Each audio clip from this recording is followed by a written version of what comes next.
आरमारास खूप लाकूड लागते. अरण्यात सागवानी वृक्ष आहेत, मात्र ते वृक्ष त्यांच्या मालकाच्या परवानगीनं त्यांच्या समक्ष तोडावेत. या विरहित लाकूड लागल्यास ते परमुलखातून खरेदी करून आणावेत. स्वराज्यातली आंबे, फणस हेही लाकडे आरमाराच्या प्रयोजनाची, परंतु त्यास हात लावू नये. झाडं वर्ष 2 वर्षात होतात ऐसे नाही. रयतेनं ही झाडं लेकरांसारखी बहुत जतन करून वाढवलेली आहेत. ती झाडे तोडल्यास त्यांच्या दुःखास पारावारतो काय? एकाच दुःख देऊन जे कार्य सुरू होतं ते अल्पकाळात नाहीसं होतं. किंबहुना धन्याचेच पदरी प्रजापीडनाचा दोष पडतो. वृक्षांअभावी हानीही होते, म्हणून सर्वथा ही गोष्ट होऊ न देणे.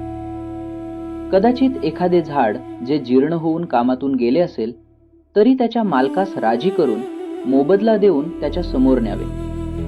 बलात्कार सर्वथा न करावा.